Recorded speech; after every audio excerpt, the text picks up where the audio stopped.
Here.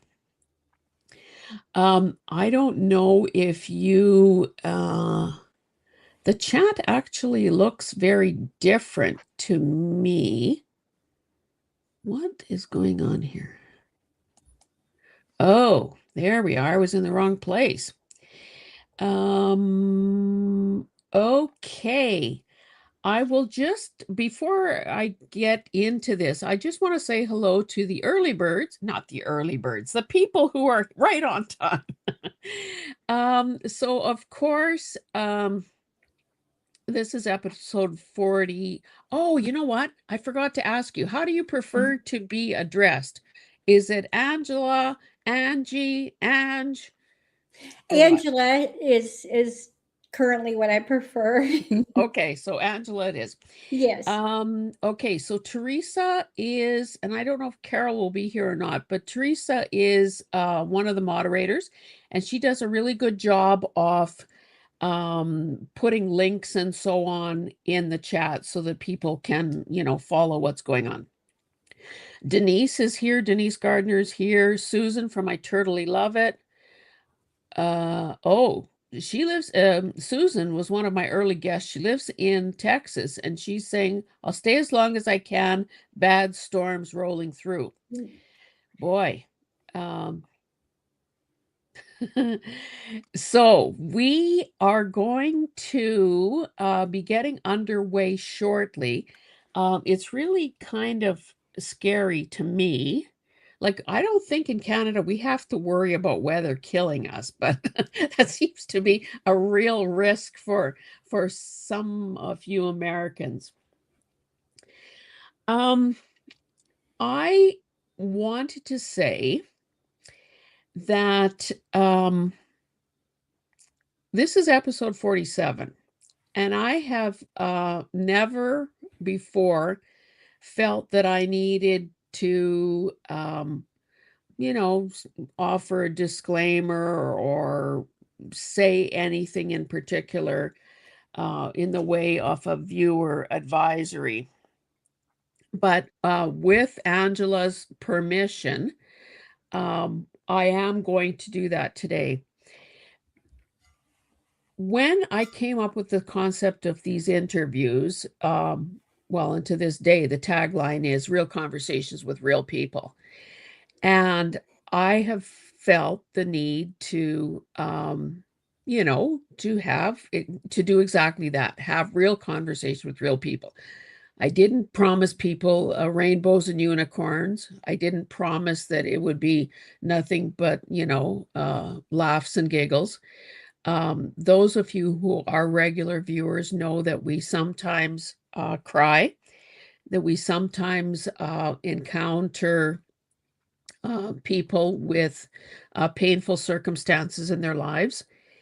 And we encounter people who may not live the same lifestyle, excuse me, or have the same belief system as we do. But yet I feel an obligation and a duty to talk to anyone and everyone. From a perfectly selfish perspective, it helps me grow and learn and become more empathetic. And I think it also provides the people in the chat and the people who are going to watch the replay with the opportunity to learn about somebody else's life journey. So I just wanted to say, with no judgment and just full respect here, that if your background or upbringing or belief systems or prejudices don't allow you to be here with an open heart, an open mind, a loving heart, then, now would probably be a good time to leave. We will have a bit of a delicate conversation, a heartbreaking conversation. And I just don't want ever to make anyone uncomfortable. So if you don't think you're up for it, here's your warning, I guess. So let us begin. Angela Jones, of course, her channel name is Angela Jones Creates. And what I discovered when I was doing my research is that she has more than one channel. She also has Angela Joan Reviews. And I think is there another one that called Angela Joan Explores? Is that the other one? It's Angela Jones Film Stuff. Film stuff. Yeah. What you see is what you get. Yeah. I to be honest, I didn't have the time to look at these other channels, but I know that in one of them you did say that the reviews sometimes end up being a little bit more like rants, and that sometimes, wait, what did you say? A little sharp and maybe a little raunchy sometimes. So again, people can explore that on their own if they wish, but maybe just give us one or two examples of what kind of stuff you would be reviewing. Would it be that drawing cart that you were using? Yeah, that's one of the items that I've reviewed, like art and crafting supplies. I've reviewed drinks, snacks, diners, restaurants, movie. I mean, honestly, if I can find an opinion about it, I will share my opinion to others. Well, so that's essentially what it is. If I find something that I'm like, I want to tell people about this. So I want to share what the skinny is on this. I'll let people know. Okay, that's great. I do want to say hello to a few other people who have arrived. And I think this gal is probably a friend of yours. Junk Journal Magic with Kelsey Jones. Oh, yeah. Welcome, Kelsey. You've been here before, but I noticed that she commented in a lot of your videos. I don't know. I don't think I know Sue Pete. Yes. Wonderful content creator. Oh, great. So these gals are obviously here, part of your posse, part of your cheering section, and that's good. Susie Allen is here, and who else did I see? Libby is here. I guess they've all been saying hello to each other, so maybe let's just keep going. So oh, one thing I didn't ask you before we went live is how old is your Creates channel? I made that channel originally in 2009. Oh. But back then it was a different channel. It was a different name and it was different content. So yeah. So I've been on YouTube since 2006, but my first channel, I posted a video that had music that I didn't belong to me, and they copyright striked me and told me to take it down. And I said no, and they got rid of that channel as a punishment. So yeah. My very first channel, I had it for a few years, and then that, like I said, I made a poor judgment and I suffered the consequences. So I recreated a channel in 2009, and it originally was called Angie Lupus Life. Because originally it was going to be about me getting diagnosed with lupus and that journey that I was taking with having a chronic illness that was new to me. So yeah. So if I can do any math at all, so the lupus diagnosis is about 20 years ago then. Yeah, 2010. Roughly, yeah. 2010 is when I got diagnosed with it. Yeah. Oh, okay. First of all, I can't believe that you were so ballsy or whatever to say, no, I'm not taking down copyright music. It was, I don't think that it was brave. I think that it was just me being stupid and thinking that my channel was so small that YouTube, what would YouTube do for a channel so small? Nobody cares. Well, apparently they cared at the time. So yeah. I did learn my lesson. I was like, okay, YouTube does not play around. If they have a rule, you better follow it because they mean business. So in your it's not in the about part of your channel, but it's in, I think, in the description box under every video. You call yourself a disabled senior. Mhm. And I know from corresponding you through email that lupus is in your email address. So being the intellectual genius that I am, I put two and two together and I thought, okay, the woman has lupus. Yeah. So obviously, we will talk a bit about that. Mhm. I know it is an autoimmune condition.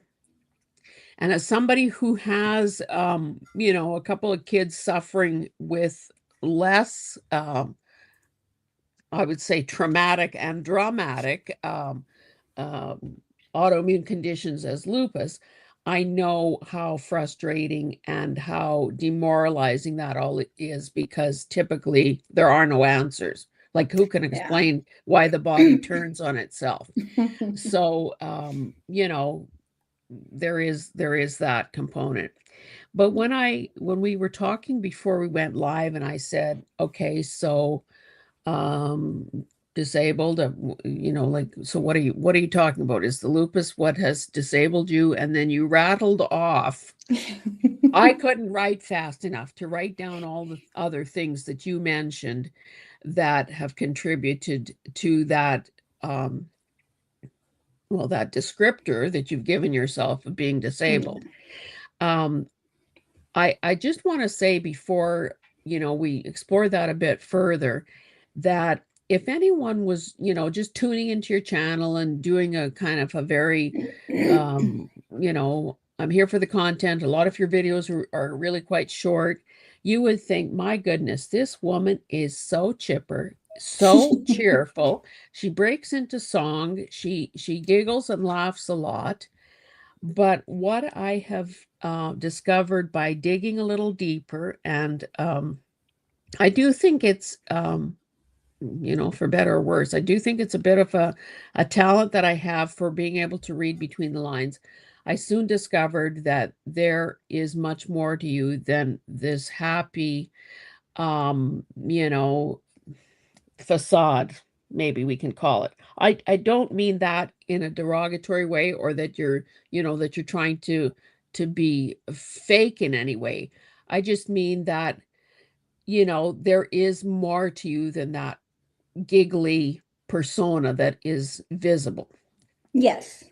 Kelsey is saying, and this is in all caps, so it's like she's shouting from the rooftops that you're the happiest person on the planet. Oh, pshaw. Um, so I don't know how you really want to approach this, because some of this obviously takes us back to the beginning and to some of the sorrow in your life. And do do you want to begin at the beginning? Do you want to begin at the 3-month mark? Well, yes, I was. Well, for one, I was born with some birth defects, which contribute to some of the things that I deal with. The brain damage was something that I was born with, and the epilepsy is something that I was born with. Now, my epilepsy that I have, because most people, when they think of epilepsy or they think of seizures, they think of grand mal seizures where someone ridges up, falls down, shakes, or, just Yeah, that's what most people's where their brain goes. That is yeah. not the kind of seizures that I have. I kind of won the epilepsy lottery. um, I have. Okay, let me stop Go you ahead. there. Can anyone believe that she just said that? And I think that you owe us a little bit of not, you don't owe us, but I hope that you share some information so that we have a little bit of an understanding between what you talked about, the Grand Mall, and the oh, Kelsey, smarty pants. She says, I told you so. Um, so what is, okay, if a person isn't suffering, those movie type grand mal seizures, what Right. what does happen to you? Well, the kind of seizures that I have are They were called complex partial, but the medical field has like decided they wanted to change names for things or update, or I don't know what it's called now, but back in the day, it used to be called complex partial seizures. I have them in my temporal lobe. And so basically, if I have a seizure, sometimes I'll go into an automated mode, which is really interesting. And I don't quite understand how it works. But like if I'm stirring something and I start having a seizure, there is a good chance I'll continue to stir whatever it is I was stirring before the seizure started. Same thing happens with like conversations, driving, as scary as that is. By the way, I do not drive anymore and haven't for some time. So you're safe on the road. Don't worry. Okay, good. I did drive for a while and that was a bad idea. But regardless, but a lot of people would to see me have a seizure would think that I'm spacing out. They would think I'm daydreaming. They might think that like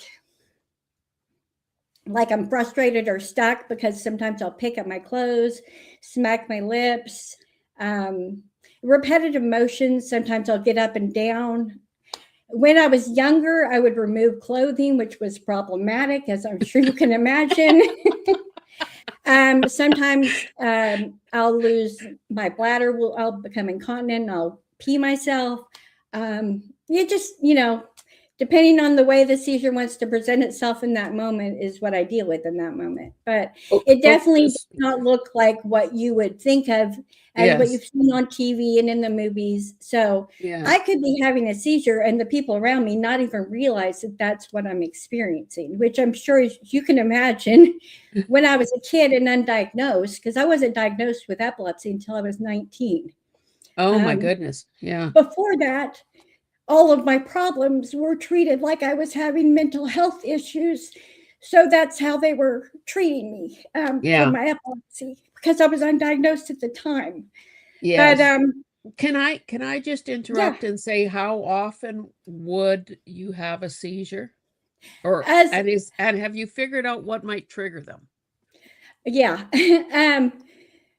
When I was diagnosed at 19, they did all the testing and everything, and they told me that I was having up to 300 seizures a day. Oh my goodness. I was barely even there. Most of the time I was in a seizure. So getting that information at the age of 19 was really impactful to me, because I felt like I finally okay, there's an answer. I'm not a crazy person. I'm not broken. Yeah. There's a medical reason why I had the experiences that are different from my peers, and why I feel so foreign to everything around me, Yeah. So that was a good revelation for me to have that diagnosis finally come out, And I totally get that, because I think sometimes not knowing the cause or of whatever, medical or otherwise, is scarier than knowing the truth and then, okay, next step, how do we deal with it? Absolutely. And I know we're going to talk about cannabis because you have found relief with that for many of your conditions. But that I don't think happened when you were 19. So did you go the whole pharmaceutical putzing around with medications and dosages and so on for? Yes. Actually, when I was 19 and I got the diagnosis, they immediately put me on, the anti-seizure medications. The first one that they put me on actually had I had an allergic reaction to, and it wound up putting me in the hospital fighting for my life. So then they tweaked medications for years, trying to find, the right cocktail, so to speak, to keep the seizures at bay. And and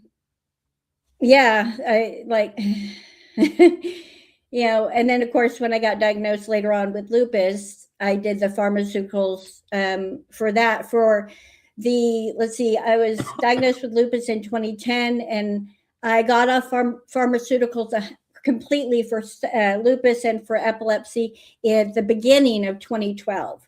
So I treated lupus with pharmaceuticals also for a couple of years. Yeah. So, yeah. Okay, let me just catch you up a bit on some of the chat. I don't mean to break the momentum here, but if I don't see these or don't notice them as they go by, then we may lose them. First of all, Kelsey is saying, no, don't make me cry. And I'm thinking, oh, well, okay, we're going to cry, so get over it. Kelsey says, this is one of those monsters inside me stories where nobody knows what's wrong with you. Sorry, I'm such a nerd. Denise says, it's heartbreaking. Teresa says, that is true, Kelsey. People have to be able to advocate for themselves because the way healthcare is, they will not advocate for us. So wrong. Susie is also saying, please don't apologize, Kelsey. Kelsey says she's been through the ringer with Lyme's disease. Oh, and Gwen is here. Hi, Gwen. And she's saying, Angela, we love you. So, for those of you who have signed in later, I did do a bit of a disclaimer at the start of this session saying that there will be, for lack of a better word, some disturbing content. And my advice was that if you don't have an open mind, oh, hi, Caroline. Sorry, I missed you. If you don't have an open mind or a loving heart, that perhaps you shouldn't be here today. So Caroline says, this is Caroline on the hillside, who was also a previous guest. Angela, you're so strong. My dad had lupus. Okay, so we know you mentioned the lupus and you've mentioned the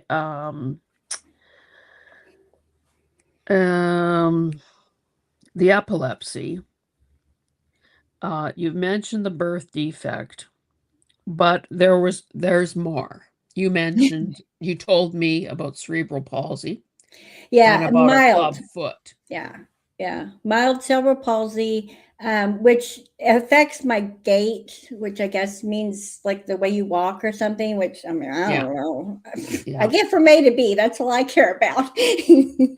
And then I was born with a club foot. My right foot was clubbed all the way in, and for the first 3 years of my life, they had me wear those special shoes from, with the bar between them in the 70s. So, and then that corrected the club foot situation. Yeah. So. And just as a quick reminder, a cerebral palsy, or cerebral, of course, means brain. Palsy would be, so is that the condition with the sort of the weaker limb? Typically the hand that is it's where curled. A lot of times the joints are fixed in a locked position, curled in. Yes, okay. So for example, like when I sleep with my arms crossed and curled in because it's more comfortable for me to rest my hands and arms that way. And I think that may be something related to the cerebral palsy. I don't know. Yeah. Well, you're not, so far, there seems to be a lot of understanding and empathy, because Teresa says, my aunt has lupus as well, and her grandmother had epilepsy, and hers would present as blackouts. Susie, and I didn't know this. Number one, Susie, I didn't know you had a twin sister. She said that she was born with cerebral palsy and epilepsy. So maybe that's one of those things that if you have one, you might have the other as well.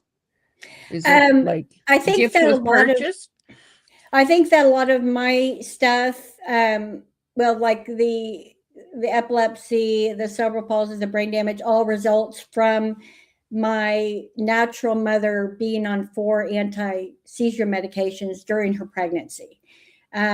I even have like specifically one of the side effects from one of those medications. Like it makes you where your toes are kind of webbed, like a duck. Toes are kind of webbed. So my toes are a little bit webbed, not like a duck, but they're a little bit webbed. But that specific feature is a side effect from one of the medications that she was on. So I think that a lot of my issues stem from the pharmaceuticals that she was on while I was Yeah. being formed. So did okay, so you said you were born in 1971. Well, mind you, that's 50 some years ago. Is it that the medical community did not understand what a pregnant woman on medication would be doing to her fetus? Or Well, was like her I condition such that she needed for her own health and survival to be on the medications so that she could function as a person with epilepsy, grand mal seizures? Well, like I said, she did hide her pregnancy until her 8th month. Um, so, I mean, really, there wasn't a lot of people, I'm sure, chiming in her life. I've never known her. I never got to meet her or know her name or anything about her. So, of course, what I'm saying regarding her is pure speculation as to, you Yes. know, why things went the way things went for her. But I'm assuming that because she did hide the pregnancy and not get any prenatal care until that 8th month, that, you know, at the 8th month they're like, oh, you should not have been taking those meds, because honestly that's the very first thing that any pregnant person, and I've never been pregnant but I have tons Yeah. of friends who have been, the Yeah. first thing they do is they look at the medications that you're on and they discuss, Yeah. hey, are these going to hurt the fetus, are these going to be a problem, or the, you know, and then they Yeah. adjust accordingly. Yeah. So Caroline is saying we never know who we can touch through our life's journey and all the things that we endure. And that knowledge is power. Susie said that her twin didn't get enough oxygen during gestation. So that is, obviously a different sort of cause. Um, I guess as and I think the only reason that I'm not full blown crying here is that you and I talked a bit about this beforehand, and because your attitude is just so unbelievable. You could be bitter and hard and miserable and a half a dozen other things for the cards you've been dealt. Perhaps um the worst is yet to come. So can you, if you don't mind, tell us how it came to be that you were adopted at the age of 3 months? I really, I really don't know my origin story. Like, the people that purchased me at 3 months were abusive and never honest. So I, you know, and I've never been able to locate. I've done all the DNA testing. I'm on all the websites.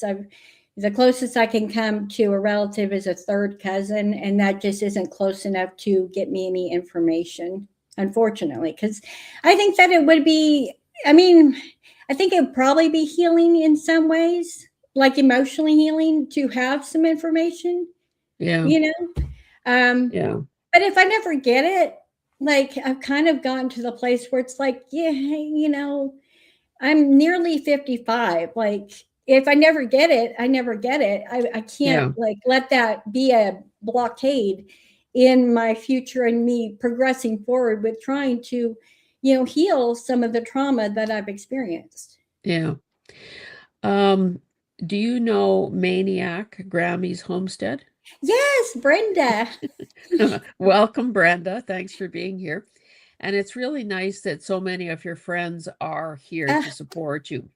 they're wonderful. I just, I love the people that choose to spend time with me. Like, I love them so much. Kelsey says, "Hi, Maniac." um, I think we might have forgotten to mention that you also have Sjogren's disease. For Yeah, those good old who Sjogren's syndrome. But so like I said before, once you get one autoimmune disease, it's pretty common for them to start stacking for you to get more. So, yeah. Just for the like, I had an aunt who had it, so I have a little understanding. But for those people who don't know, kind of how it manifests, do you want to just talk about some of the symptoms? Yeah, Sjogren's syndrome affects your basically anything that has moisture in your body. So your eyes, your nose, your mouth, your vagina, it all gets affected by Sjogren's. Yeah, so a lot of people that have Sjogren's experience dry, itchy eyes, really, really dry mouth, to the point where a lot of people like are constantly doing lozenges and things to try to help with Yeah. that. And of course, lotions and other products people use for the vagina dryness. Yeah. My aunt, I think one of her biggest issues was the inability to form saliva, and of course, we need that. So, Yeah.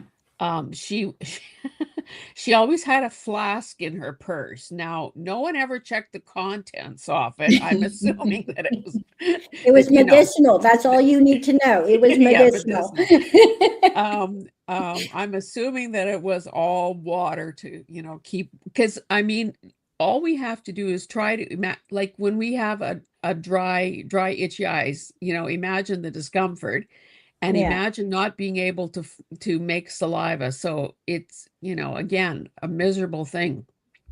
So Gwen is saying Angela is one of the most joyful, loving people I've ever met. You can't leave her channel without feeling better about your day. She sends out so much love. Um, Sue Pete says the best is yet to come. And Teresa, oh my goodness, I didn't know this. Teresa is one of my favorite people. She says that her husband was just recently diagnosed with Sjogren's. Oh. So obviously we hope for, that he finds some relief with those symptoms. Kelsey is saying, I know, Gwen, you can't watch her videos without giggling. Her positivity is contagious. Um, okay. So we've talked so far about well, let me tell you, um, the viewers about, I do think that I have the ability to read between the lines. And when I was doing research, I'd watched a number of videos, the kind that I want a cross section. And this morning I continued, and for some reason I scrolled all the way down through the list, through the playlist. And the last one on the channel is poetry. And I'm thinking, what? The woman is a poet too? And there are about 50 videos, but they're very short. Some are as short as 6 seconds, some are as long as maybe a minute. And so it's easy to get through them quickly. In fact, I had to pause every so often because, of course, there would be the script of the poem on the screen and then some, music and graphics, hopefully nothing copyrighted going on in the background. She learned Nope. her lesson. I Um, learned. and I'm thinking, okay, this is a woman who has been profoundly hurt, who has been abused, and I guessed that it was sexual and it was also physical. And that is what I asked you, if you would be able, if you would be, willing and able to talk about it. Those of you who have been regular viewers here know um, that whole idea of being abused by somebody who is allegedly your caregiver, some being abused as a child by someone who is allegedly your caregiver, brought us all to tears. I never saw that one coming. Um, Angela has said that she's able to talk about it, and that's what we're going to do next. Um, and I just want to say, on behalf of everybody who is here and everybody who is going to see this on replay, or um, that I think that it is incredibly brave of you to be able to, as part of your own healing journey, to be able to talk about this, to take it out of the dark and the shadows and say, this is what happened. I am now free because I think the saddest thing to me, because you said you're 55 years old. I think Almost. that's, I'll be 55 in oh, September. pardon moi.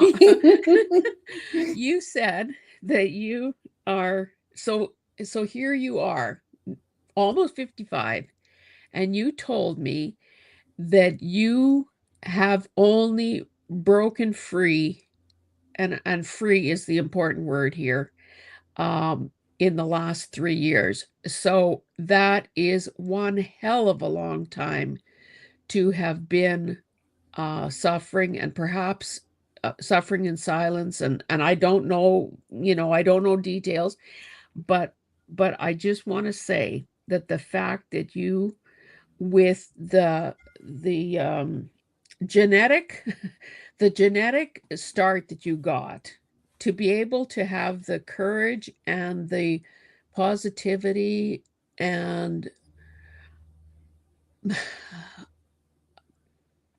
the willingness to be seen and to be counted and not dismissed and not overlooked and not to be in hiding is admirable. And I also think that you're doing anybody who is hearing this can only admire your strength, and it can only serve as a good example to other people who maybe are suffering something, maybe not necessarily the same thing, but suffering in silence and thinking, oh, I'm not, oh, I couldn't possibly, um, I can't laugh, I can't be joyful, I can't have a YouTube channel, I can't, because all of these terrible things have happened to me. So tell us, I guess, as much or as little as you want to about that. Oh, before you, nothing like me asking questions and then interrupting you and preventing you from answering. I do want to say hi to Katie. I think it's Katie, and I love to cut and paste. And also read Sue Pete's comment. Without exaggeration, her poetry is incredible and worthy of publication. So, I mean, don't go pshaw, because I was thinking a lot of the titles say haiku. Now I know from, high school English or whatever, that that's a very prescribed form of poetry. So many Yeah. syllables, so many lines, so many words, blah blah blah. And frankly, maybe if you want to tell us later, you can, what that all means. But there are long form poems as well. And at first I thought, this woman is a tough broad. She is a bit of an activist. She's talking in some of those 50 some poetry things. You cover a number of topics that are sometimes, again, not for public viewing. Oh, and we haven't even talked about the fact that your partner in life is your wife. Mhm. And, again, you can tell us as much or as little as you want about that, but you've really chosen, in many ways, voluntarily and involuntarily, you've chosen the rebel life. And I think it's kind of really incredible that you speak up for people like one of these. Now, in hindsight, I know, because you mentioned the adoption thing. One of those poems is about adoption, but of course I didn't put that together. Yeah. um anyway, let me stop talking and you start start wherever you want to, and tell us as much as you feel like you can. So where do you want me to start? I'm sorry. Well, I guess that what I you told me that, well, okay, let's start with the idea that you talk about adoption. You've said it 2 or 3 times now to me, that you don't call it adoption. You talk about you were sold. I was So, purchased. so truly, was that a money exchanged hands? I don't know. I was there, but I don't recall any money exchanging hands. I was 3 months, but So with why do you adoption, say that? Why my do, my original birth certificate was sealed. It was a private adoption okay, but why do you say purchased? because money was exchanged in, for a child. Oh, Money was okay. exchanged, a baby was given for that money. If no money would have been given, no baby would have been given. It was So a is exchange. It was a purchase of okay. the business arrangement. Is that not against the law? Well, adoption is perfectly legal. Every adoption is perfectly legal as far as the laws stand now. I don't believe they should be. I believe that private closed adoptions should not be legal. Everyone should have the right to their original birth certificate. Everyone should have the right to know their origins. And everyone should have the right to be able to find out vital medical information that is essentially withheld from them forever by closing and legally sealing their birth certificate. Like I have no legal right to ever see my birth certificate. Ever. Why? Why do I not have the same rights as someone who has, lived with the woman who birthed them? Yeah. It's really ridiculous the way that system is put in place. But honestly, adoption is a multi-billion-dollar business. Every single year, billions of dollars are exchanged in the adoption industry. So, you know, follow the money. It usually leads you to what's happening, unfortunately. So at this point, because you don't have access to your birth certificate and because you were an infant, you don't know your mother's name, your birth Mm-mm. mother's name, Nope. and you couldn't reach out to her, assuming that she's still alive. You couldn't reach out to her and get the scoop on your medical history and find out what happened to her as she aged and so on. You have no Right. rights in that. That is No, horrific. no legal rights at all. No adoption person does, unfortunately.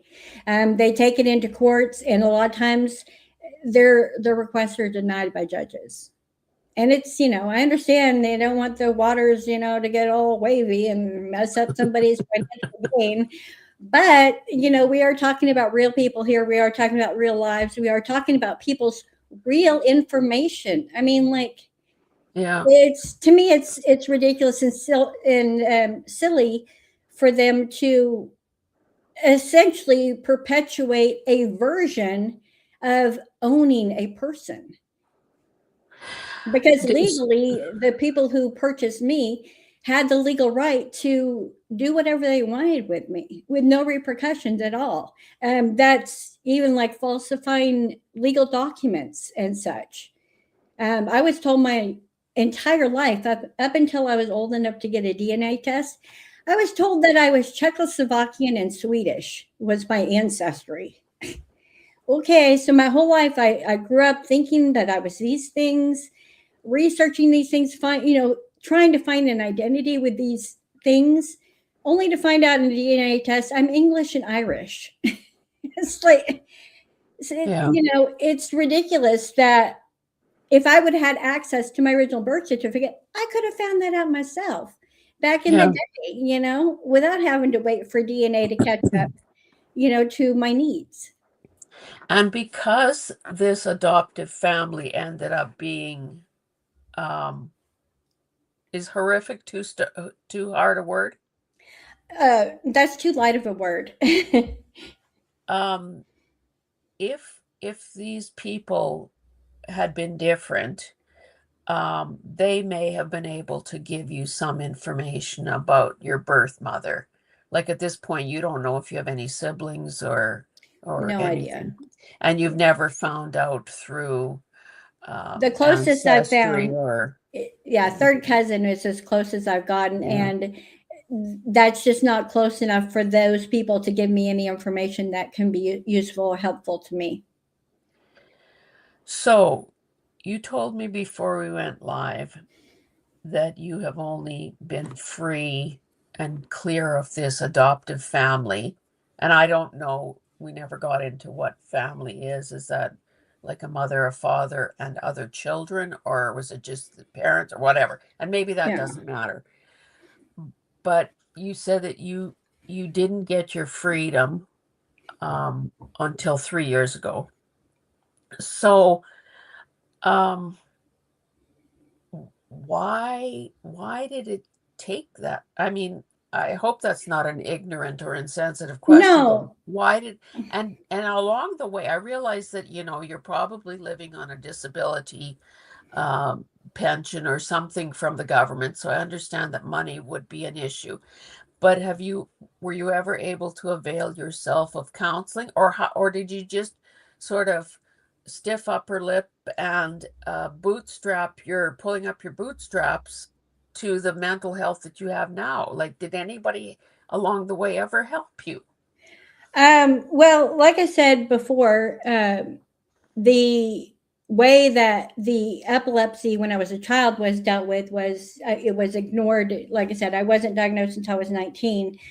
So prior to 19, I was treated as a mental health, like it was a mental health issue. So before the age of 19, I spent 3.5 years locked away in a mental health facility for children. Um, that was back in the 80s when everybody was warehousing children in these facilities. But yeah, 3.5 years of my childhood was spent locked away in these types of places, which abuse takes place in those places as well, from adults and also from other children that are in there with you. Um, so I was, of course, like put in like, therapists and all this stuff, like all the way up until I was probably, I guess, in my 30s, early 30s, probably.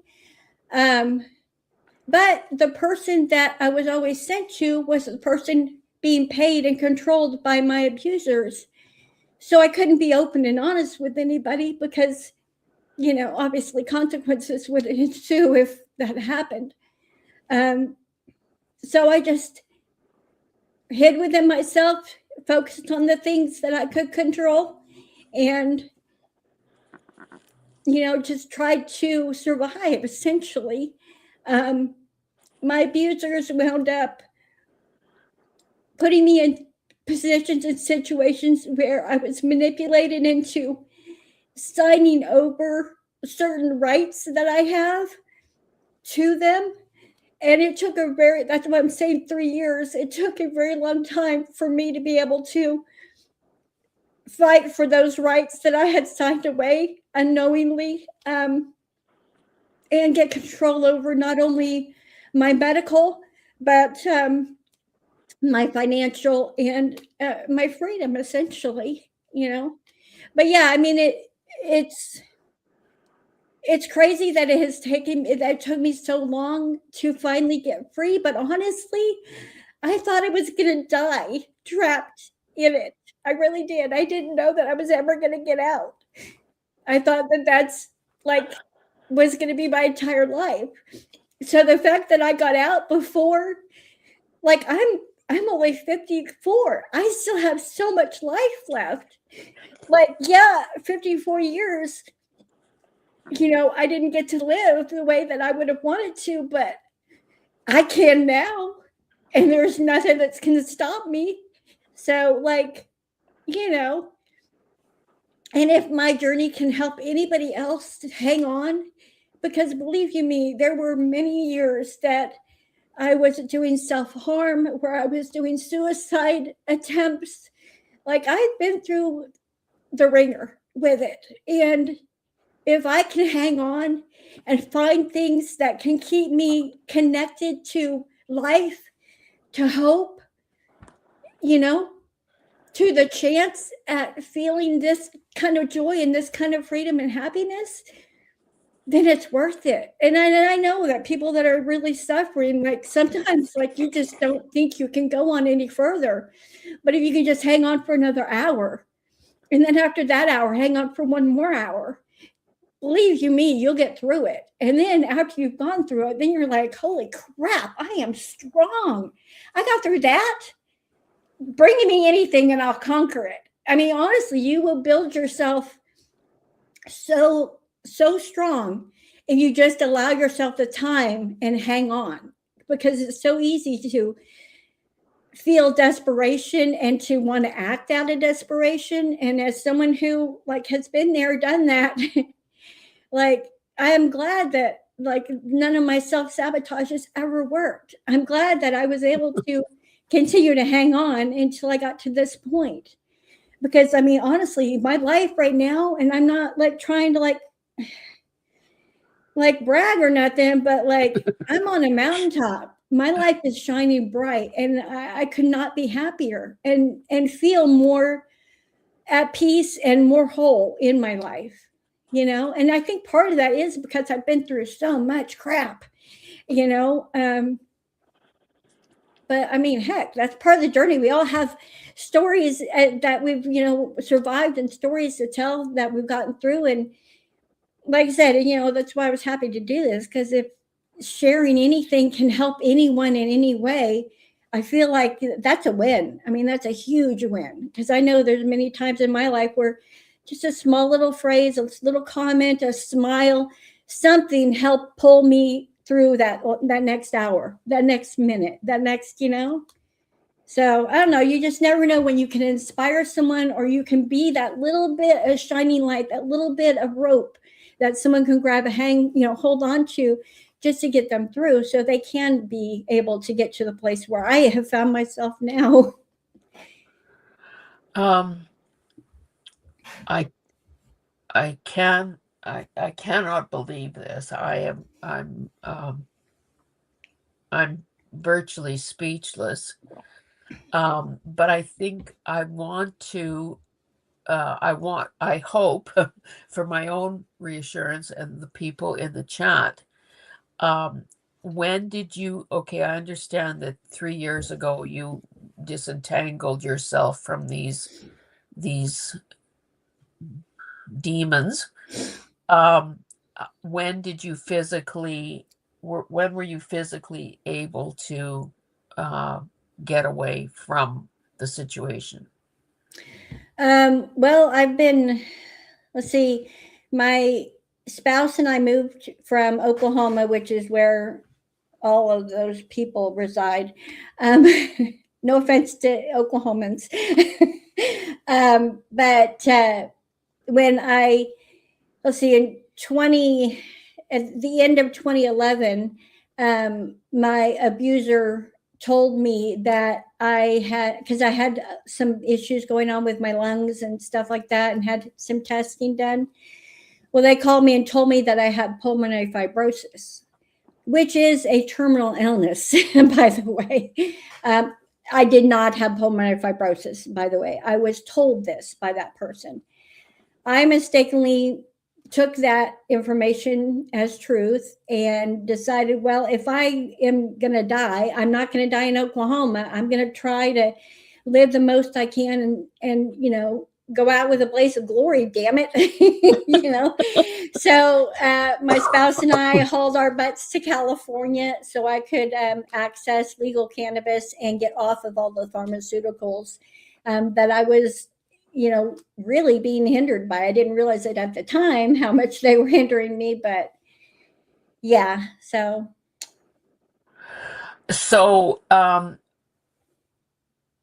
You weren't, but hopefully you were you, maybe I'm not asking the question correctly, or maybe I'm not understanding the answer. Were you able, like once you reach the age of majority, which is, you know, typically 18 or 19 or something like that, were you able to leave that situation physically? no, I was stuck in that situation on and off. Like I said, I mean, these people had been grooming me since I was an infant, to be how they wanted me to be, you know. So that type of brainwashing is really hard to break away from, especially if you don't have the support system of people to help you break away from it, you know. So it's almost, You know, is that thankfully I sort have of, my wife to help yeah. me with that. So is that what is commonly referred to as Stockholm syndrome, Yes. where the captor becomes the it's kind of the devil, versus maybe Oh the yeah, fear of the unknown out there. I this is heartbreaking. I am so glad that you found Lisa. I'm so glad that you have love and support in your life. I'm glad that you physically moved away. I'm glad that you untangled the um, legal and financial ties. And I cannot believe how this,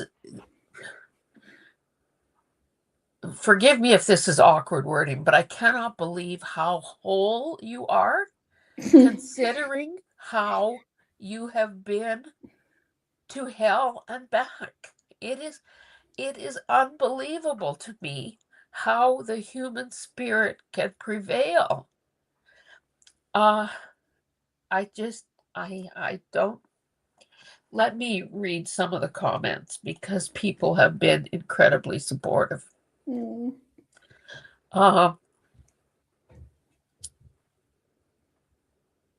Okay. Yes, Joanne, understatement. You entered the chat at an emotional time. Caroline says, "Oh, my heart." Teresa's saying, "Yes, Angela's story is quite hard." Denise says, "I want to cry, but I'm too blazing mad."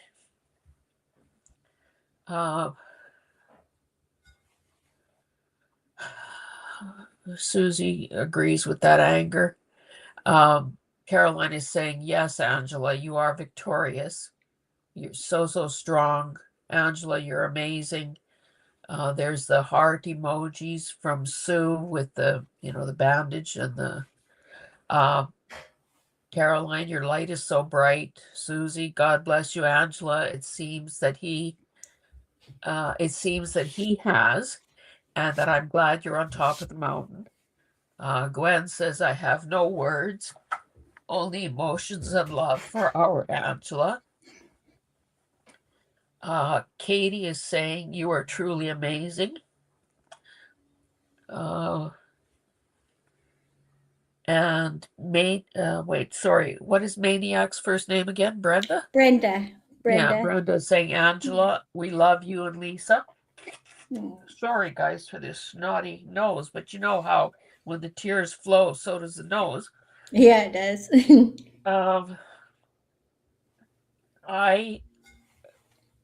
Well, okay, this is Kleenex number 3, people.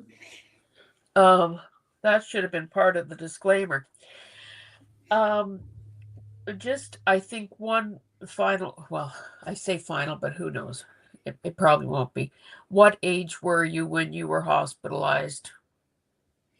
What do you mean hospital? Oh, like for Well, the mental health stuff? Like I said, in the mental health, yeah. It was 3 different times. The first time was a 10-month stint, and that was when I was just turned 12, I think. I just turned 12. And then when I was 16, they sent me to one, and that was in Oklahoma, the first one. And then when I was 16, they sent me to a different place that was in Colorado. But I didn't stay there for very long. I was only there for a few months because I wound up figuring out how to get for them to want to get rid of me. So I was a little bit naughty, but they got rid of me. I got out of there. And we've already established that you're a scofflaw because you use copyright music on YouTube, and you did a prison break. Well, not prison, but essentially prison break. Yeah, and then the last time was when I had just turned 17, and that was they sent me off to a place in Southern California. Oh my goodness. So, And then when I was 18, I was able to, walk away from that place legally without the cops because I ran away a few times there. So the cops would have to go get me and bring me back. It was a whole thing. but when you were a minor, you were sort of being held against your will because you had no rights. Like it was Well, a, I mean, truly, do minors have rights? Like, yeah, that yeah. unfortunately, that's just the way that system's in place. If you're a minor, your rights are, given And to the because, people who are your guardians. yeah, and because these people, these hellish people, adopted you, as opposed to you being in foster care, there was no one monitoring No, the no home monitoring. situation, so you really were at the mercy of their abuse. Mm-hmm. Oh my God. And Well, and Susie is saying, yeah, go ahead. Um, I suspect, and I'm not a psychologist. I don't have any degrees. So this is just my assumption and my suspicion. But I suspect that the female of the guardians that I had suffered from Munchausen's by proxy due to the things that, I experienced. sorry, say that again. I'm not familiar. Munchausen's by proxy. It's where a person intentionally harms a child medically for them to get attention from the sick child. Oh my God. If you weren't a living, breathing soul telling us your story, this sounds like a made for TV movie. And I Like, haven't even hardly shared much. Like, honestly, there's so much more. Like, my story is so ridiculous. It's like, I don't even think people would want to make a movie out of it. It's like, no, it's too ridiculous. It's too much. um, so I don't want to gloss over the fact that you said that you had made attempts on your life, and it just seems to me, and again, I'll count on me to offer advice that nobody's asking for. But it just seems to me that you have so much to give in terms of your attitude and, like, you c so for instance, have you ever considered maybe volunteer no, here I am giving you extra unpaid work, but have you ever considered volunteering like at a youth shelter or a suicide hotline, or like, I don't know, I don't think you've ever mentioned any faith or religious beliefs, but do you like, it just seems to me that, sometimes recovering addicts are the most effective counselors to people who are fighting addiction. So if you've walked a mile in somebody's shoes, would your advice and support and outlook and look at me, I triumphed story not be able to lift up others who are where you used to be? I haven't done that in the past. And honestly, I don't know if I'd have the spoons to do it in the future because I keep myself already so busy. Yeah. This year, my goal this year, because in the past, my focus really has really tried to be YouTube and really focus on content, content, content. Get it in, get it out, get it done. Yeah. Yeah. Um, but this year, and since we moved here to Washington, I decided that my focus from now on is going to be my wife, my home, and then YouTube. So my priorities are that way. So like if Yeah.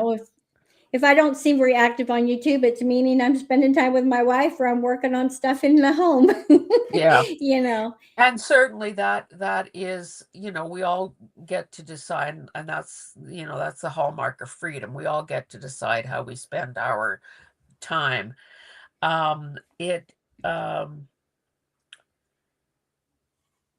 I think that just understand that you have a lot to give, and it doesn't have to be in a formalized setting. Like I said, I think you've done a lot of good here just today, through what you shared. And you know, who knows how your life is going to unfold from here. And I can also understand that at age 54, not 55, uh, you have a lot of time to catch up on. You Yeah. are now free to do the things that many of us took for granted for so long. And you got a lot of partying to do, girl. Yeah. Um, I actually like adulting more than partying these days. It's more fun, but Um, I do want to make sure that if you're not familiar with Angela's channel, that you definitely subscribe. I mean, she's got a nice number of subscribers, so, but you know, we there's no ceiling on that. We want her to have more. And if you're not familiar with my channel, I would appreciate your subscription as well. One of the thing, and this is before knowing that this conversation was going to go this way. I noticed that on your, wait, where did I see that? Maybe it was a link. You have a merch store. So and there's yeah. there are pages of products. So is that a print on demand kind of a setup where if somebody Yeah. places an order, then the order is fulfilled by this other entity? I don't know what you're Yeah. holding up there. It's a cup. It's just a cup that I've been drinking out of. This is one of the products that I have on my merch store. It's just one Okay. of my artworks, one of my paintings that I had put on a cup. So if anyone Okay. is interested in that kind of thing, it just ships directly from the company that prints it on the Yeah. merchandise directly from Yeah. them. Kind of thing. No one's ever bought, no one's ever bought anything from my store except for me. Oh But you dear. know what? I am my best customer. I'll tell you that right here and now. Well, maybe we can raise some awareness on that, especially when you say that, and as it should be to avoid copyright issues, that it is your own art that is Yeah. being displayed there. So that is good. Um, Now you also you're a gamer. You said you're not Yeah. very good at it. Is that just No. a real, like, I guess there's a whole community around gaming, and from in one of the videos I heard you talking about something was sort of and I don't understand, it's like speaking a different language. That you were there was a group of 20 people and they all had to cooperate to do something or other. So, do you have a whole gang of friends and um, supporters, or whatever the word is, in that realm as well? Well, no supporters, but I do have a couple of good gaming friends that I game with every day. Actually, every day, 2 hours a day. Lisa and I take 2 hours every single day in the evenings, and we spend with this father son gaming duo, and we play games with them. They're really fun, and yeah, they're great. And I So think that from what you told me, you're not very good at it, right? no, I'm not. I was born in 71. So like I was, the Atari, Oh, Nintendo, like that's what I like remember from my youth and stuff. So now I play games on the computer, and honestly most of them are so like far over my head and confuse me. So if I'm not playing with someone who is a little bit better than I am as far as understanding how to do that stuff, then I just stick with the simple Barbie and My Little Pony games and keep it easy. well, and as someone who has descended into the spider solitaire thing, there's no judgment about what the game is. It's just I If think you're having sometimes fun. I think we sometimes just need that mind-numbing stress reliever. Yeah. I haven't played for probably a year or more, but I do do some word games on my phone. Let me just have a quick look here at my notes. Oh, I do want, okay, so we've already discussed the poetry. Is that something you picked up in school, or are you self-taught, or is that part of your healing process? Like, how? Self-taught and part of my healing process. It's uh, back, like I said, back in, when I first started this channel, it originally was a vlogging channel. And I did a lot of sharing, maybe a lot of oversharing, actually. But it really was very helpful to me, very healing and such. But then when I decided to switch it over to a arts and crafts channel and just focus on more that type of content, I still had that need to express things, to share, to get stuff out. And I felt like, I've always loved poetry. Haikus are my jam. I love them, but I also like long form poems too. So I was like, you know what? This is a good way that I can maybe express some things without it being like a vlog where I'm just dumping emotions to the camera. I mean, Yeah. that's all fun and good, but come on, like enough is enough. So the poetry was a perfect like venue for me Yeah. to be able to take some of those raw feelings, raw emotions, raw thoughts, and kind of like smooth them out so they're a little bit more palatable for others to look at. Yeah. Well, and I think poetry, I don't think you're being a snob or anything, but I think to some degree, poetry is one of those things that, you got to be a little la-di-da, number one, to write poetry, and you got to be a little, like, I don't think that interpretation doesn't come that easily for people. So it's probably the perfect vehicle for doing exactly what you said.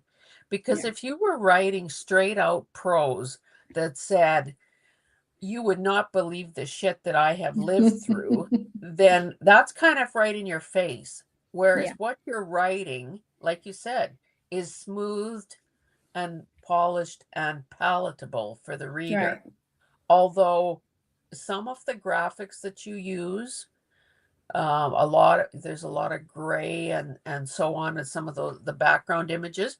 So we know that it's not rainbows and unicorns. Right. It's got stuff. Yeah. So I think that it every time I swear, Teresa goes cha-ching. And apparently she put some money in a swear jar. And I've been so good lately. Oh, and when she has enough money, she then buys craft supplies for herself. Hey, there you go. Anyway, so she thought that shit was Oh, worth could you give three me dollar signs. shit? There you go. For the fund, because I like to help. So Yeah, there you okay. go. I don't know if she can afford to pay for two of us swearing. Well, I'm just doing the one. That's it for me. I'm good. Okay. That's my Um, donation for the day. oh my goodness.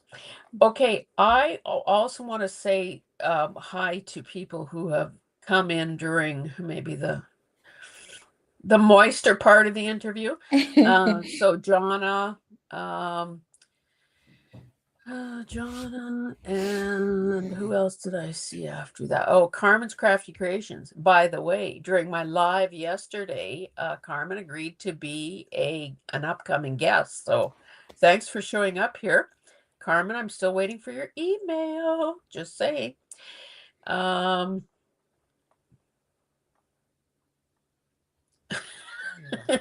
yeah, Teresa's saying she can't even afford me, so she can't pay for your swearing. Um, okay, so poetry, and again, people, she has a separate playlist for it. It's quick. In fact, it's so quick that I had to pause so I could read the longer pieces. Yeah. One of them I felt inclined to copy and paste into a Word document, but I wasn't allowed to. So I'm glad that you're getting some protection. And I'm just wondering, if you shouldn't go back in there and either maybe put a watermark on the page or at least sign them so that they're not stolen by anyone. I mean, honestly, if someone wants to steal them, that's their problem. They can have those emotions. I mean, really, like realistically, like I'm nearly 55. Like if someone wants to copy me or like what do I care? Ugh, like I've lived through so much, really, I don't sweat any of the small stuff at all. I suppose. Yeah, if someone wants to use my poem for something, whatever. That's their business, I guess. And the other thing you people need to do is check out some of her art videos. I don't remember the name of the playlist, but if you look for the Albert Einstein headshot and the what's his name? Jim Morrison, you will be amazed at what you see.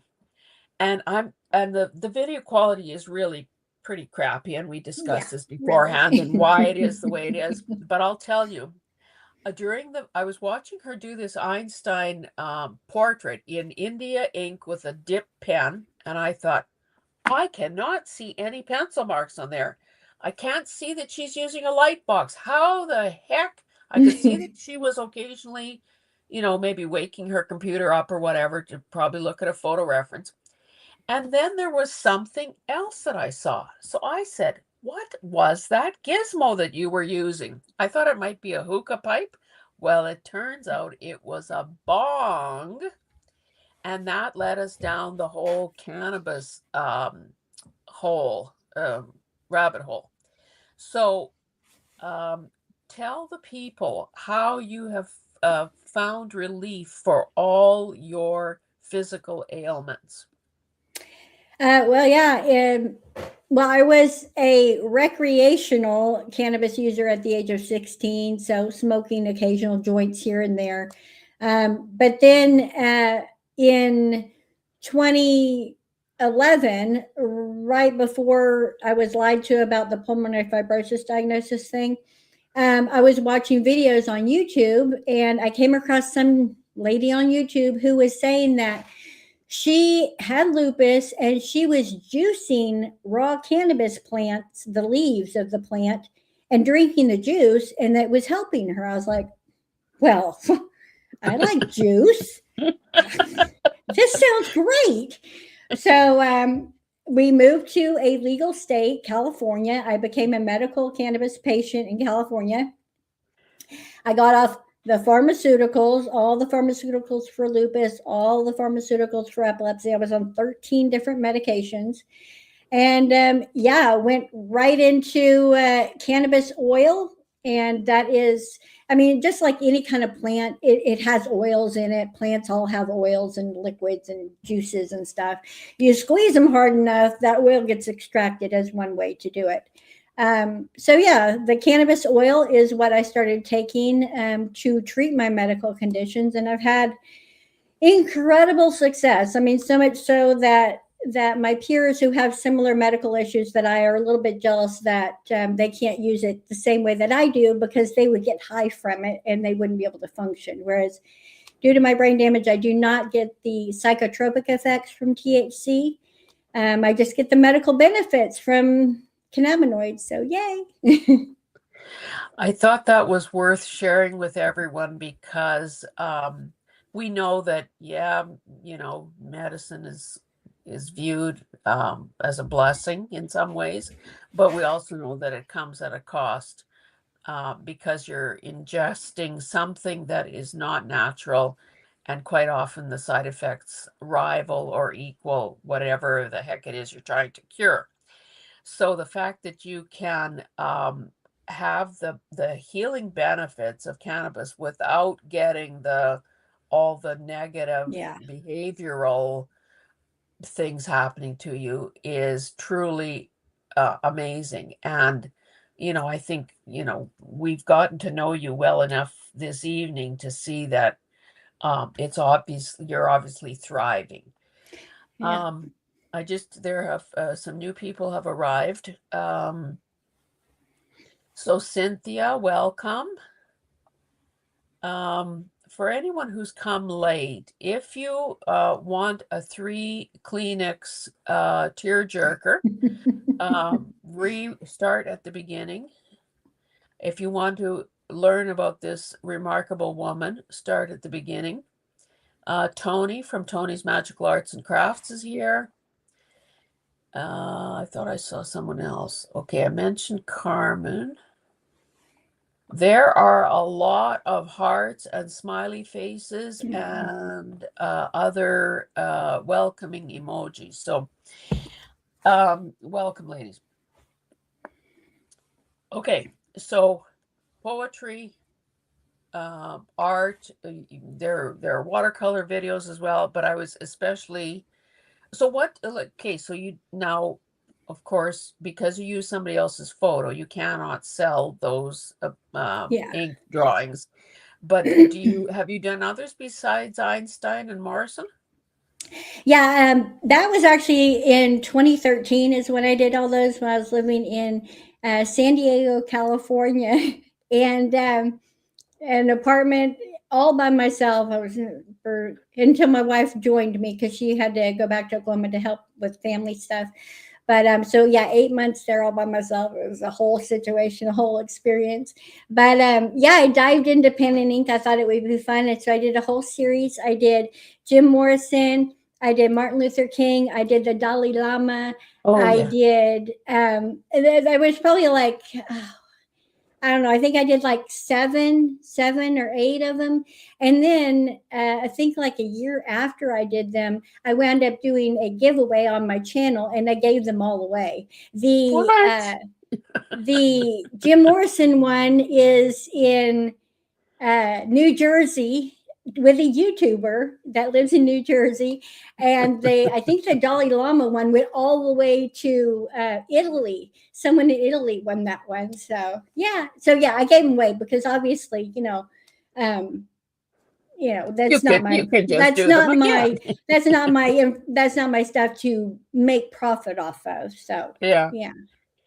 Um, yeah, it was really amazing to watch that. You seemed so sure-footed with the ink, and there wasn't a single blob or anything that I saw that accidental blob that happened. But yeah, that was really cool to watch. You have a couple of videos on gel printing, and people, if you think that you have a dirty gel plate, you got to check out her video. She had her plate, this dirty gel plate, in storage for 8 years.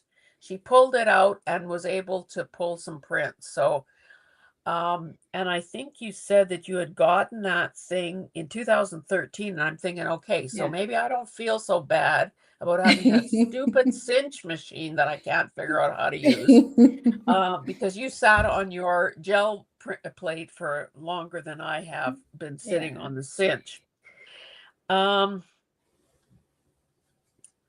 I thought that during that video, number one, you used cornstarch, which I had never seen before.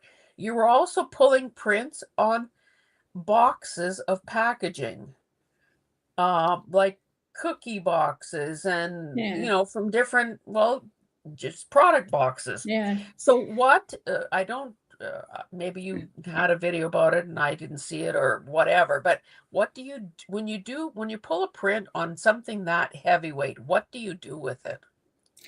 Well, for me, with like any kind of packaging that is that kind of like stiff cardboard stuff, Yeah. that's really great for doing just homemade journals. Like Oh, okay. for the cover for the outside, it Okay. works Yeah. perfect. And then of course you can glue or sew or whatever on top of Yeah. it to Okay. thicken it up. But yeah, it's perfect for that. And that's primarily what I've been using those for. Is Okay. oh, right here I That have makes one sense. Yeah. and that I I thought covered. Yeah, I covered it in like fabrics and stuff. cool. But this was like I think a cereal box is what the base of Yeah. that one is.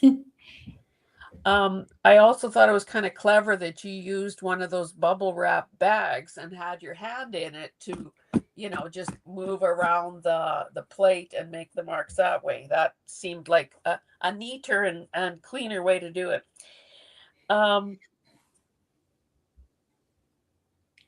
Now, I made this note here, but I'm not sure what it referred to now.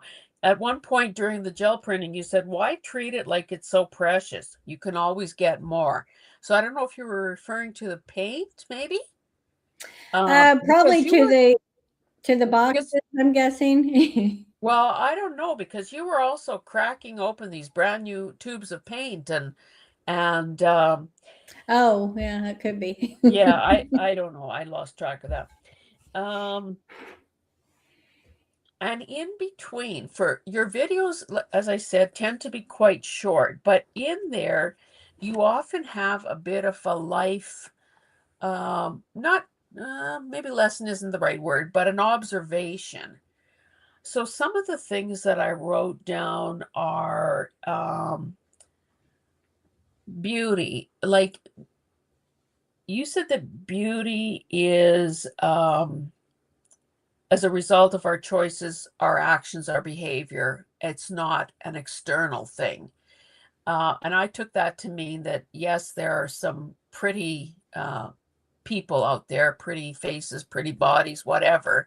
But it's basically, is our beauty radiating from the inside? And the way to express that is how we, through the choices we make, the things we do, and I guess probably the words we use. Is that an accurate take on that? Absolutely. Yes, absolutely.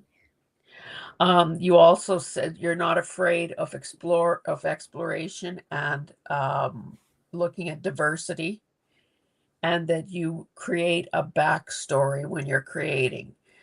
So if you're making something, you kind of envision what came before, in a sense, Yeah. and add a story to it. Yeah, I kind of it's I don't know, like no matter what I'm doing or what I'm creating, I always and I guess it has to do with my own personal experiences and how I process things and like I guess organize things within my own brain. um so yeah, whether it's a drawing, a painting, crocheting, knitting, I mean, honestly, anything that I do, I usually put some layer of story into it because for me, it gives it more of a meaning, it gives it more of a connection, and then I care about it more because Yeah, it has a story. It becomes alive, and then it feels like I'm putting some of my life energy, so to speak, kind of yeah, into what it is that I'm creating because I'm under the impression that the energy that you put into something is the energy that others will see when they look at what you created, you yeah, know?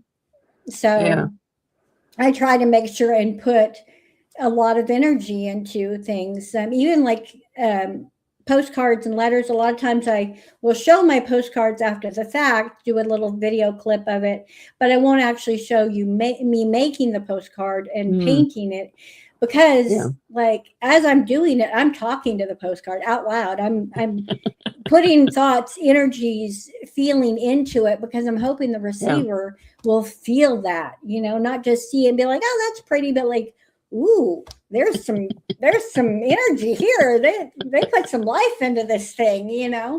Well, Because and that's how I feel when I see other people's art and yeah. stuff. I feel that what they've put into it. Like I get that back from it, and that just, I love it. It's so rewarding. And of course, you have a lot of content. I didn't, I just scratched the surface, but it does seem that you have an awful lot of videos where you're either exchanging happy mail or you're getting entries. And for those who maybe aren't familiar with your channel, Mhm. what is the deal with that Christmas tree in the corner?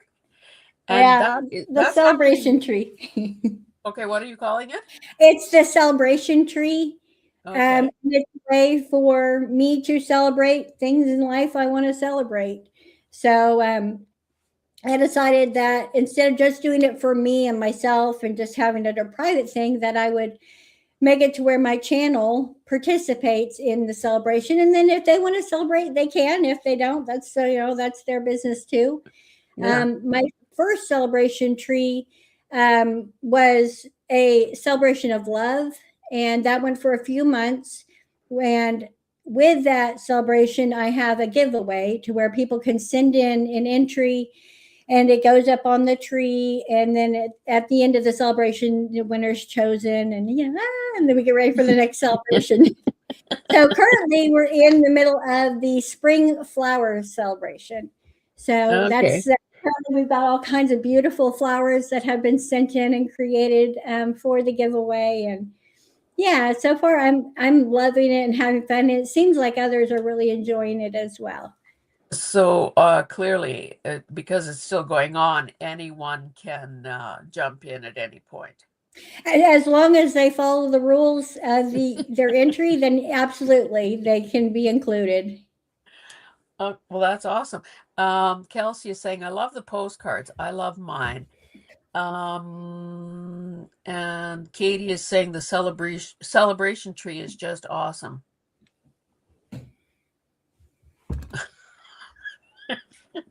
I don't, you may not, you probably, I shouldn't assume, but I don't think you know Teresa DeFredo, the moderator here tonight.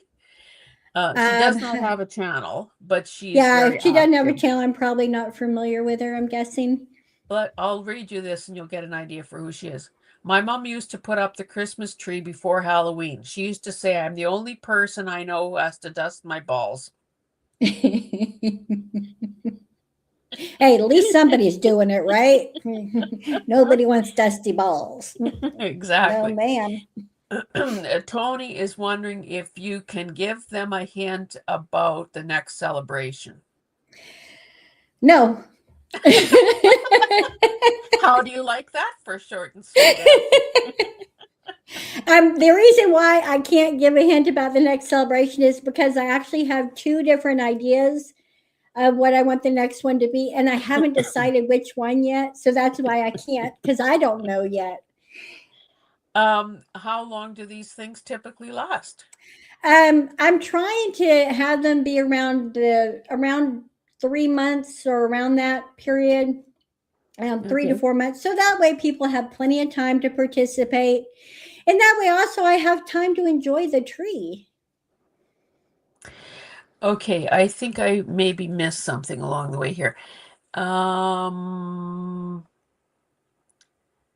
Brenda is saying, Hazel, I will check your channel out. I have to go and put Maggie to bed. Night. We love you. So Kelsey is saying, Angela, didn't you take art classes in Southern California?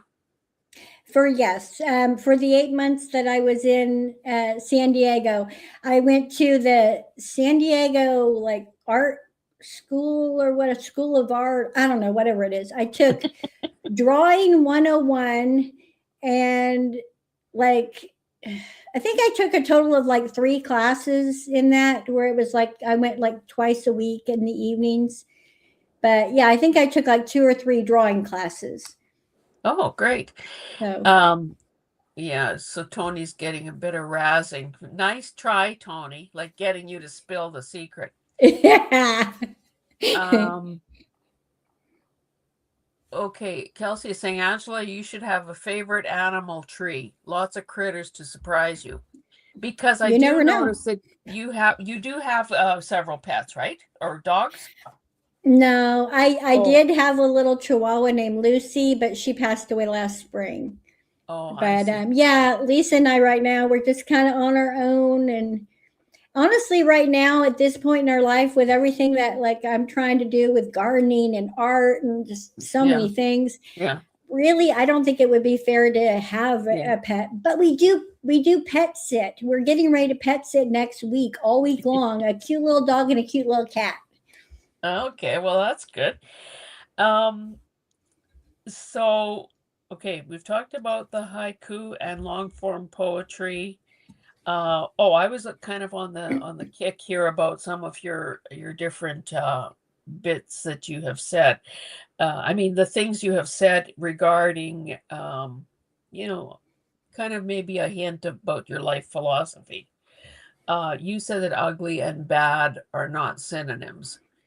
Um, I have to say, and this is where I might want to just give you a little, if we were in the same room, I'd probably give you a tiny little slap on the hand, because do you realize that in every video, as you're creating something, well, your art videos anyway, I should maybe qualify that. You say, okay, I'm not hating that.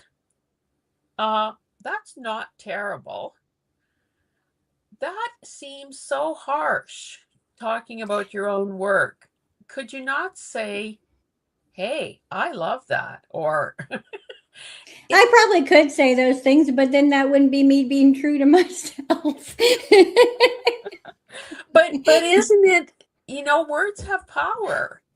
Well, exactly. And that's why I make sure and affirm myself by saying that's not terrible or that ain't too bad, because it is a way to lift up any self criticisms that I'm doing. And I know it may seem like a really like pathetic lift up from self criticism, but you know what? Any lift is better than no lift at all.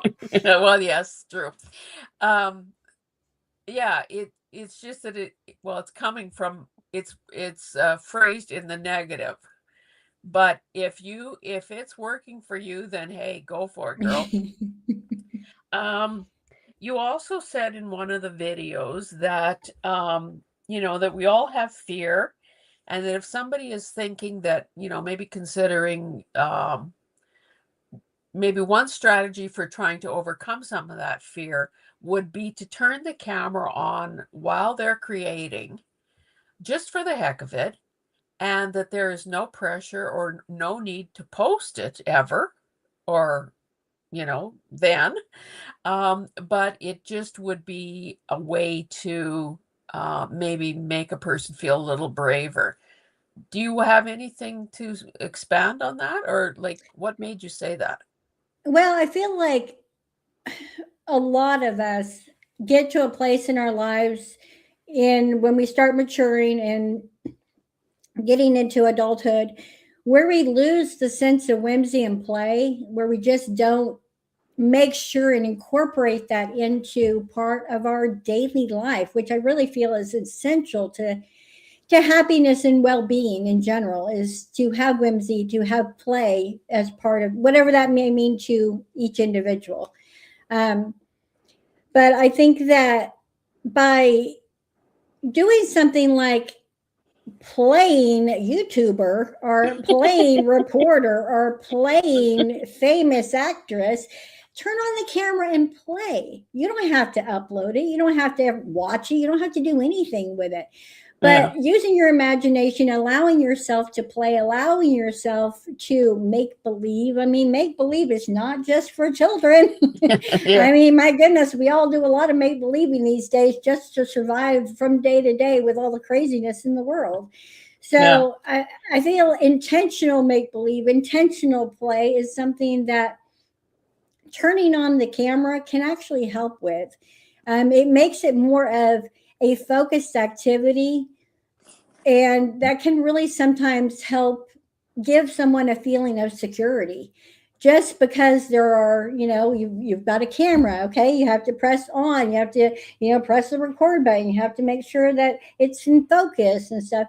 These little tiny little things, I mean, they may seem so small, but realistically, they can make a difference in just someone's experience of creation in general. And like I said, you don't have to upload it, you don't have to look at it, you don't have to do anything. Delete it right away if you want to.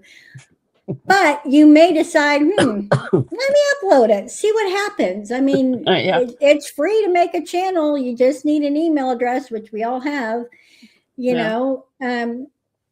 You never know. And I have met, honestly, I have met the dearest and the most important people in my life through being online. I mean, that's how I've met my support system. So if someone's out there feeling lonely or feeling like they just don't have anyone that sees them or that understands them, reaching out in a way that you maybe never expected yourself to do could be the answer that you've been searching for. I'm not saying it is, Yeah. but it might be. I think you've said a mouthful there, in I do that like to talk. well, no, but it was all good. Like, I mean, it was deep. Um, I think that that is true in that many of us have found a community of like-minded people. And because these relationships are, you kind of you're sad because you don't know and you don't have family. But honestly, when you get to choose people to hang out with as opposed to being obligated to hang out Yeah. with people because of bloodlines, it's a whole other relationship. And I think a lot of us have found love and support, encouragement, and like I call it sort of the shorthand of we know what we're talking about when we use certain words, whether we say belly band or whatever. It's like we have our own language in a sense. Yeah. Um, I think that that's true for many of us, but in your case, it's even more vital because you don't have, the family of origin kind of people in your life. So, of course, you need all of us. And Hmm. it's so good that you recognize that and that people are gravitating towards you. Um, you were talking about I think it was maybe it was postcards because I think you do a fair number of postcards. What I or maybe it was some sort of a swap or a giveaway or something. And you were showing I think you had made postcards and you had put a haiku at the back of them and you were sending them out to people or maybe I'm mixing up two things here. The point I wanted to make because I wrote it down is that I thought it was kind of cute where you showed a picture of the fairy that you had drawn. And the thing about this, you were saying, well, you sent it to someone and you didn't know, they never responded or whatever. You don't know how well it was received. And maybe they didn't like it because the wings weren't, symmetrical or something. Totally glossing over the fact that the fairy was naked and there was her butt crack on the swing. I'm thinking, okay, maybe it was the wings. I thought this woman has a sense of humor. Um, in another video, you said you were feeling like a lava lamp, that you were kind of, I don't know if you were talking about emotions or what, but I thought that was a heck of a good analogy. You also, I think it was quite a recent video, you did a kind of a flip through. It might have been for Gwen's flip through Friday thing. You were showing your art journal, and you had so many pages with so many lovely faces. Um, you know, and you said something about you don't care about gender or color. Um, I mean, you the other day you painted, well, I don't know if it was the other day. I saw the video the other day, painting a blue face on someone. So I think it's really nice that you can be sort of colorblind and it doesn't, there's that fluidity with gender, and all you're doing is creating these gigantic groups of people, and you have a very recognizable style. So, and the other thing you said is that you always try to include beauty spots or freckles, or I don't know if you said moles, but Oh yeah. that sort of thing. And you called your art like a folk art kind of style. So, do you want to expand a bit on that whole idea about, I guess it circles back to the point about beauty and um, external beauty but is that why you kind of put those, not that freckles or beauty marks are imperfections, but um, anyway, I don't want to put words in your mouth. Why say something more about that? Well, I really like creating faces, drawing faces, painting faces. I think I like the psychology behind that. For me, I think it stems from I'm always searching for my family kind of thing. So faces just I've always been drawn to faces and they've always interested me. Um, the stereotypical beautiful face that like if you typed in Google beautiful face, the pictures that it would pop up for you, most of the time I find those aesthetics to be rather boring and just very uninterested in that aesthetic of what society deems as being beautiful. Yeah. I just I think that that kind of beauty just to me is it just feels um boring in a way, not to be insulting or anything. It just to me it's just not interesting. So The faces don't have character. right. There's no expression, there's no story there. I mean, someone looks Yeah. at my face, you know there's a story behind this sucker. Like, I ain't got this for nothing. you know. So I like to draw faces that tell a story and that have personality. And I mean, I got moles and freckles and imperfections, and I noticed that there are just a lot of artists out there that only want to portray humanesque characters within a certain realm of what they see as beautiful. And I just feel like people that see beauty outside of those realms should be represented as well. So yeah, I lean into what I find beautiful, and I find beautiful um, beauty in things that maybe aren't the stereotypical norms, I guess. Yeah. Well, and to compound what you've just said, throw AI into the mix, and they're really Oh, soulless creations. yeah. Anyway, Teresa is saying, hopefully not. Um, like the whole thing about freckles. She says, Irish girl with plenty of freckles here. Yeah. So yeah, we don't want to leave her out of the beauty mix here.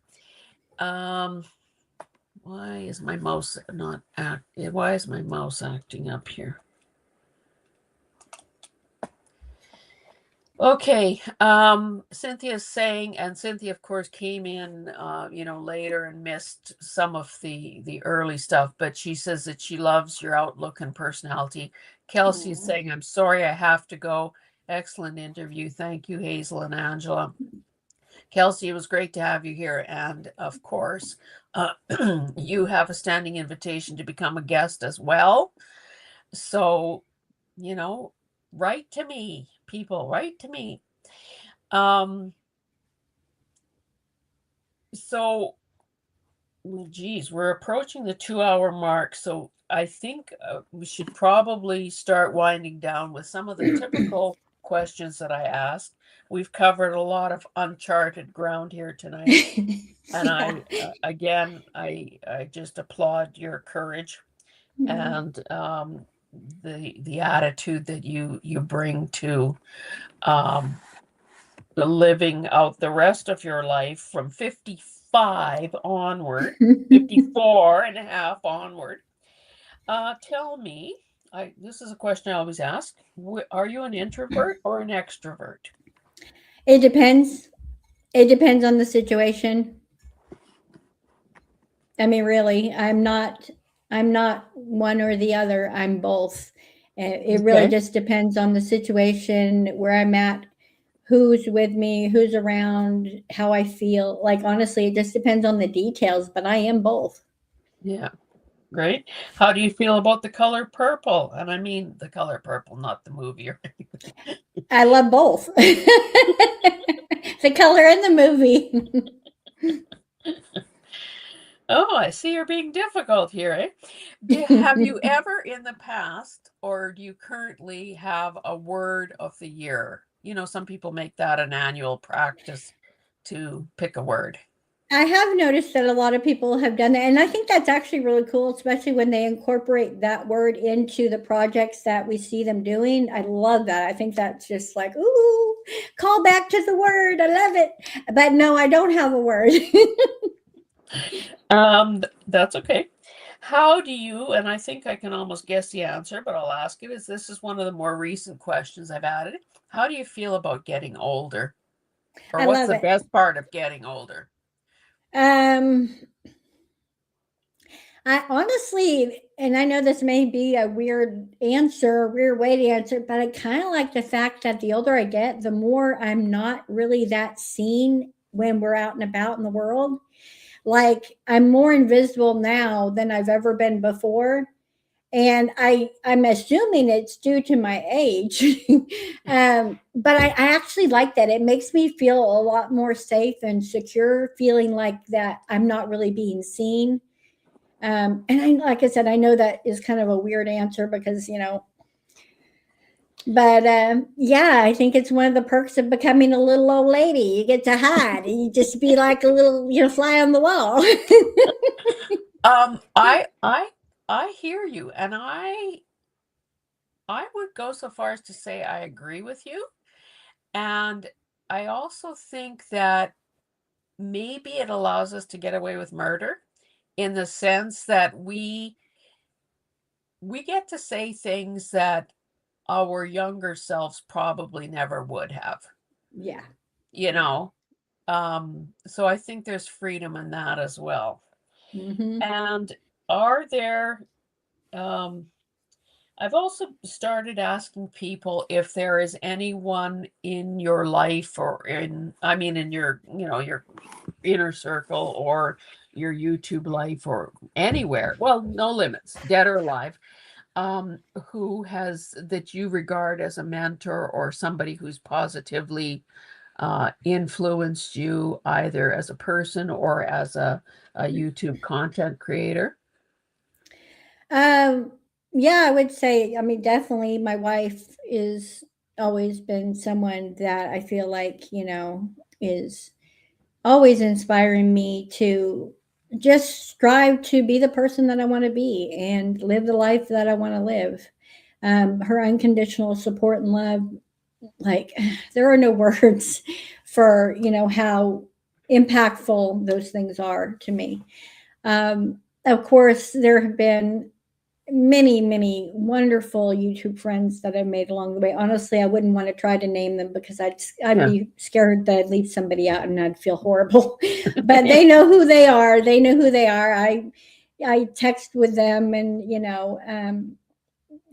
honestly, like the connections and the friendships that I've made through YouTube will last me, I feel like, for the rest of my life. And I really, really believe that wholeheartedly. They've just been so many wonderful people.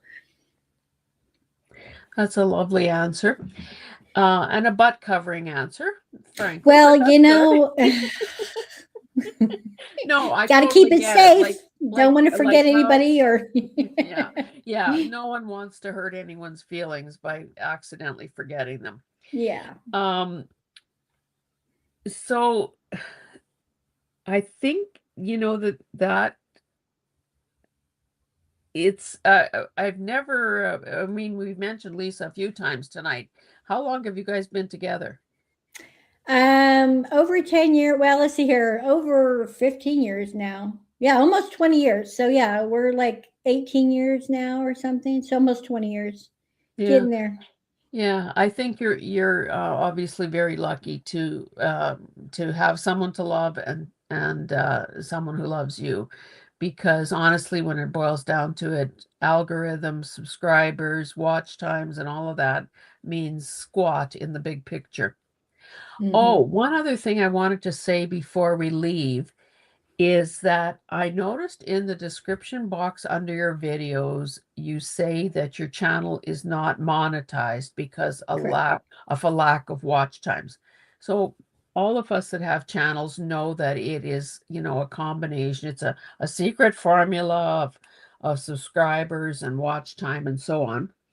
Hmm. Um, Part of the issue, I guess, is the shortness of the videos. But if people can help Angela in any way with, let's maybe try to up her watch times a bit. Like, I don't know, like, are you close? Because I Oh, mean, honestly, like I am so far away. Like that's very, very sweet. You are so sweet. You are just the sweetest thing ever. Honestly, you are. But like I honestly, I'm so far away. It takes 4,000 watch hours. I am barely at 600. Like honestly, what? like I know. It's like I said, I would rather people take time and watch people who are already monetized to help them out than try to get Oh, me monetized. Honestly, if someone wants to but support me in that way, they can support my Ko-Fi or my merch or whatever. But yeah, like honestly, the watch hours, I used to make long videos, but like they wouldn't get any view time. They'd only get like 3 minutes of view time, and then everybody dip out. Understandably, because I understand people have lives, and there's only so yeah, many hours in a day. yeah, So that's why I kind of knocked it back to doing shorter stuff. So at least then, yeah, people can maybe watch it quickly if they wanted to. But yeah. honestly, don't worry about the watch hours for my channel. Please focus on someone who is Well, already monetized and who needs those watch hours to keep their monetization.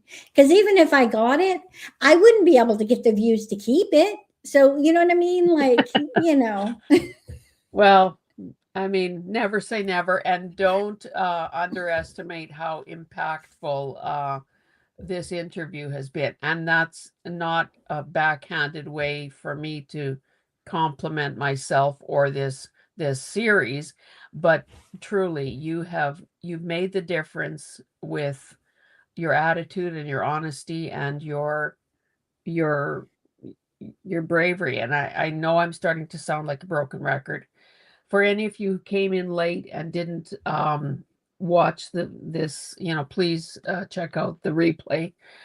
Simply because there are so many life lessons in this episode. There are so many reasons for us to love this woman, and there are so many reasons for us to count our own blessings because I dare say that we have all lived charmed lives in comparison to what this woman has been through. And I hope you continue to create in good health and continue to share your poetry. I am a little concerned that some of the poetry is perhaps a year old. So have you stopped doing the poetry? yeah, I did stop. I haven't written anything well since the last one was posted. Um, yeah, I kind of wanted to focus more instead of focusing on poetry. I figured I'd focus more on actual physical art. Yeah, And I'm probably going to be incorporating some poetry and some storytelling into future content that will be, yeah, coming out in the future. yeah. Um, but of course, the content exists there, and it doesn't matter if it's a year old or if it's 14 years old. It's there for us to see and enjoy. So please check out her poetry playlist, as well as you want to see Jim Morrison and some of the other India ink portraits she did, as well as you're welcome to participate in this celebration tree thing that's going on currently. Um, I did, just as a way of winding up here, I did get the May schedule for Heart to Heart to Susan last week. Where is my book? May is very abbreviated because of my travels. We are going to hope that the technology gods are smiling on us next Wednesday when we give Jennifer from Scrapbooks and Memories another chance. I never want to relive that half hour of hell that we went through. And then when I'm in New Brunswick, I'm going to be interviewing Kim Newberg and company, perhaps, on um, the 20th. So, and then the following week. So there are only 2 episodes in May. but hopefully they will be, worth your time as well. Okay, let's see the love that is being expressed here. And then we will say goodbye. Okay, Khadija has just gotten here in time to say goodbye. Kadi, I would suggest that if you want to see a story of courage, that you watch the replay. Okay, Susie is saying,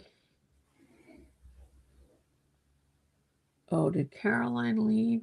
So Caroline has left, but she says, awesome visit. So nice to meet you, Angela. Thank you. And good night, all.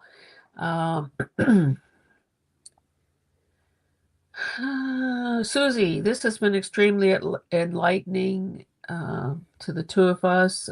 Katie is saying, I love you, Angela. Cynthia is saying, I promise to go back to the replay. Teresa is saying, Angela, thank you for being open and vulnerable. Thank you, Hazel, for bringing us new and different people and stories. Each week expands our world. Thank you. Denise is saying, wonderful interview. Cody is saying, love your dreads. Thank Cynthia you. is saying, nice to meet you. What else have we got here? Cody is promising to watch the replay. And of course, Tony's finger must have landed on the purple heart emoji because there's been an explosion of those. Gwen is saying, thank you, ladies. Appreciate you both. Love and hugs. So we'll let Gwen have the last word there. I want to thank you so much for saying yes to this. I know we had it in the works for a while, but your schedule is such that, couldn't happen any sooner. I'm glad it happened today. And yes, have a wonderful, just maybe dance a couple times around the celebration tree, just to in honor of this event. Thank you so much for having me. I really enjoyed spending time with you and yeah, sharing with Yeah. your community a little bit about me. Yeah, and we won't count the number of Kleenexes that we went through. Anyway, thanks guys, and as I said, next week is Jennifer. Hopefully you could tune in then, and yeah, have a great evening. Good night. Bye.